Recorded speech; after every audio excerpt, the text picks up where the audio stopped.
China now says its coronavirus death toll in Wuhan is 50% higher, up to about 4,000. Does that sound like a credible number to you? Well, you know, when I listen to the press every night saying we have the most, we don't have the most in the world deaths. The most in the world has to be China. It's a massive country.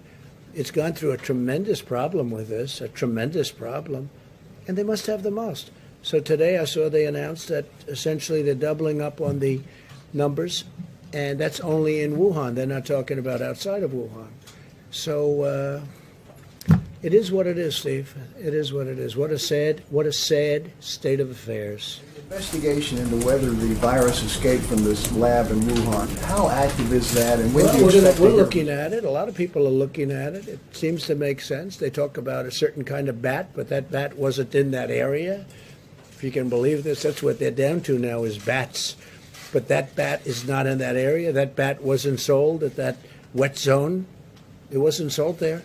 That bat is 40 miles away. So a lot of strange things are happening, but there is a lot of investigation going on, and we're going to find out. All I can say is wherever it came from China, in whatever form, 184 countries now are suffering because of it. And it's too bad, isn't it? And it could have been solved very easily. When it was just starting, it could have been solved really very easily. Yeah, please, Vivek. Thank you, sir. So, about the 80 million payments that have gone out, that you mentioned, you said that less than 1% have had snafus, but that could be 800,000 snafus. So, we've also seen reports. Well, I'm just saying it's less than 1%, and the snafus are very minor.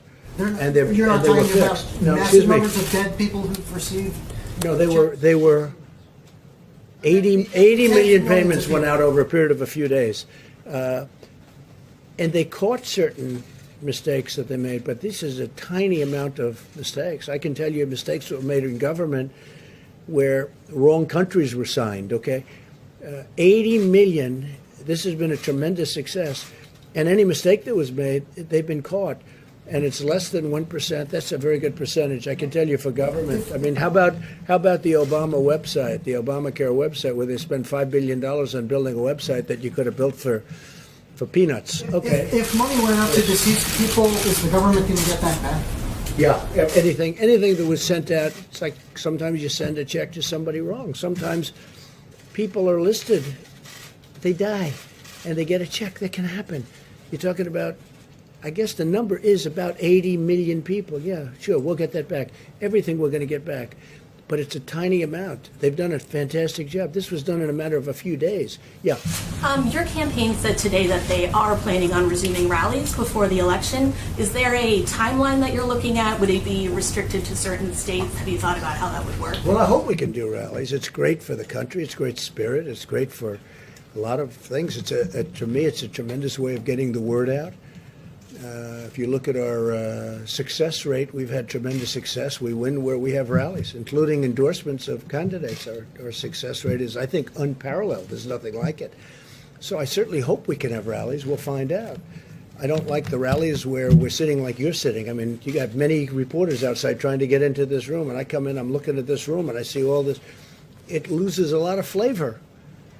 It loses, to me, a lot of flavor. But I hope we're going to have rallies. I think they're going to be bigger than ever. I will say this, the rallies that we're having, until we had to stop with regard to the problem that we had here, the rallies were bigger than they were, I think even substantially bigger. We go into the biggest arena and we turn away 20, 30,000 people sometimes. And in one case, I think they said in New Jersey, we had 175,000 people show up for an arena that holds 9,000 people. And they showed up. And the reporters even reported that. That was almost shocking to me.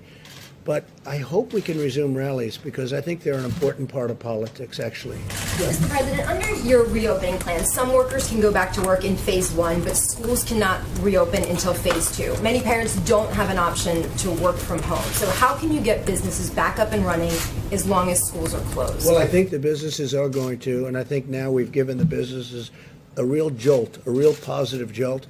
They're able to keep their employees. You know, without the employees, if the employees leave that area, if they leave, you know, who knows where they're going, or if they get another job maybe someplace else, you're not going to have the same business. So we gave them money to hold their employees. They're going to do that. We hope we can do $250 billion more. It's absolutely so inexpensive compared to what it represents, and we hope that's going to happen. But I really think, look, you see it with the stock market. The market was up 700 or 800 points today, and if you would have told me that we would have a virus, the likes of which this world has not seen since 1917, which was the Spanish flu, where anywhere from 75 to 100 million people were killed, and that we'd have a stock market that's not far below its all-time high. And it's starting to get a little low. You know, then you had a 1,000-point increase and a 1,200-point increase. So now we have a stock market that's at a point where it's not very far away from where it was, and we've gone through a closed, literally a closed country. Remember this also. I mean, we have had a closed economy. We had the best economy anywhere in the world by far. We had the best economy we've ever had. And remember this, the dollar is very strong. And strong dollars are overall very good. But it does cause problems. It's harder to sell outside of the country, et cetera, et cetera. It's a little harder for manufacturers. Sometimes it's a lot harder. Everybody wants to invest in our country. Everybody wants, and you know, we're paying almost zero in interest, like in some cases zero. We've never had that before.